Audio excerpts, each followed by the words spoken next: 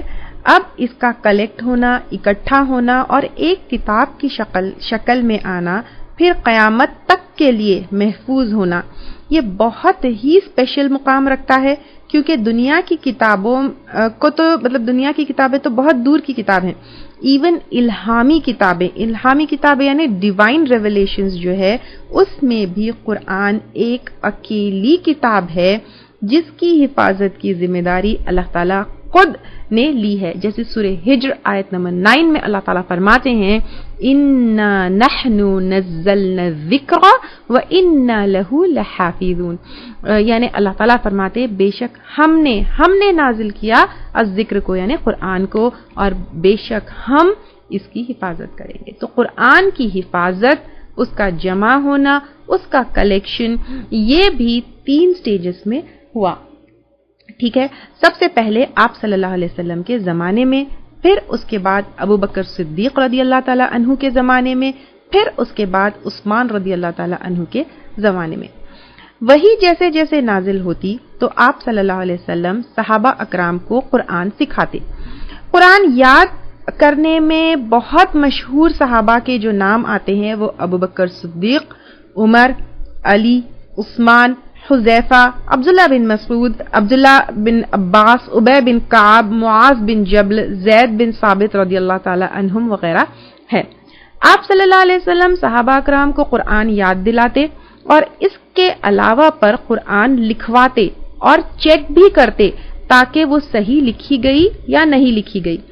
زید بن ثابت رضی اللہ تعالیٰ عنہ کہتے ہیں کہ آپ صلی اللہ علیہ وسلم ڈکٹیٹ کرتے پھر لکھنے کے بعد کہتے پڑھو، جو لکھا تو میں پڑھ کر سناتا. یعنی آپ صلی اللہ علیہ وسلم صحابہ کرام کو قرآن یاد بھی دلاتے اور اس کے علاوہ پر کیا کرتے، قرآن جو ہے لکھواتے بھی. اور جب صحابہ کرام قرآن کو لکھتے تو پھر اس کے بعد چیک بھی کرتے تھے کہ جو ان لوگوں نے لکھا وہ صحیح جو ہے لکھا ہے یا نہیں لکھا ہے. یعنی آپ صلی اللہ علیہ وسلم صرف لکھواتے نہیں بلکہ چیک بھی کرتے.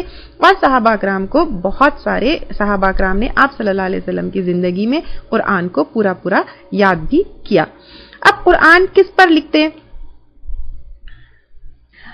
اس زمانے میں عرب میں پیپر جو ہے کامن نہیں تھا، تو قرآن جو ہے کس پر لکھی جاتی؟ کپڑے پر، پتھر پر، لکڑی پر، اینیمل شولڈر بلیڈز وغیرہ پر جو ہے لکھی جاتی. اور آپ صلی اللہ علیہ وسلم نے صحابہ اکرام کو انسٹرکشنز دی تھی کہ قرآن کے علاوہ پر کچھ اور نہ لکھے، تاکہ قرآن کے ساتھ کچھ اور ملاوٹ نہ ہو یا قرآن کے ساتھ کوئی اور چیز ملے نہ. تو آپ صلی اللہ علیہ وسلم کا یہ طریقہ تھا کہ پوری قرآن جبرائیل علیہ السلام ان کو ہر سال رمضان کے مہینے میں جو ہے سناتے، اور یعنی آپ صلی اللہ علیہ وسلم پوری قرآن جبرائیل علیہ السلام کو سناتے اور جبرائیل علیہ السلام بھی آپ صلی اللہ علیہ وسلم کو سناتے. اور آپ کی زندگی کے آخری سال یہ ریویژن ٹوائس ہوا. تو آپ صلی اللہ علیہ وسلم نے اپنی زندگی میں پورے کا پورا قرآن صحابہ اکرام کو اپنی زندگی میں سکھایا. قرآن ڈیلی نماز میں بھی پڑھاتے. جو بھی اسلام لے کر آتا صحابہ اکرام ان کو قرآن یاد دلاتے. جس کو لکھنا پڑھنا آتا وہ اس سے جو ہے آپ صلی اللہ علیہ وسلم قرآن لکھواتے. تو قرآن لکڑی، پتھر، پتوں کے علاوہ پر مسلمانوں کے سینے میں محفوظ ہو گئی تھی. لیکن آپ صلی اللہ علیہ وسلم کی زندگی میں ایک بک نہیں بنی، کتاب کی شکل میں نہیں تھی. یہاں تک کلیئر ہے سب کے لیے؟ کوئی ڈاؤٹ ہے؟ سب کے لیے کلیئر ہے یہاں تک؟ کوئی ڈاؤٹ تو نہیں ہے؟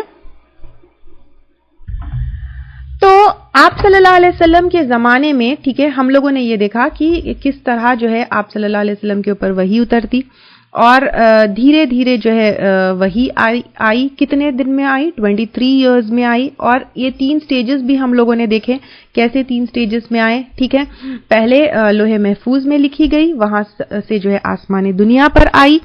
پھر اس کے بعد جو ہے وہاں سے آسمان دنیا سے دھیرے دھیرے 23 ایئرز میں جبرائیل علیہ السلام جو ہے وہی لے کر آتے. اور یہ دھیرے دھیرے جو آئی وہ آپ صلی اللہ علیہ وسلم نے کیا کیا، صحابہ اکرام کو اپنی زندگی میں حفظ بھی کروایا، لکھوایا بھی، اور لکھنے کے بعد جو ہے چیک بھی کرتے تھے. اور کہاں لکھے جاتے؟ وہ کپڑے پر، کیونکہ پیپر جو ہے اس زمانے میں عرب میں کامن نہیں تھا. تو اینیمل شولڈر بلیڈز پر لکھے جاتے، اور اس کے علاوہ پر جو ہے لکڑی کے اوپر اور لیدر کے اوپر اور جو ہے کپڑے کے اوپر، ان ساری چیزوں کے اوپر جو ہے قرآن لکھی جاتی. لیکن آپ صلی اللہ علیہ وسلم کے ٹائم پر کیا نہیں تھا؟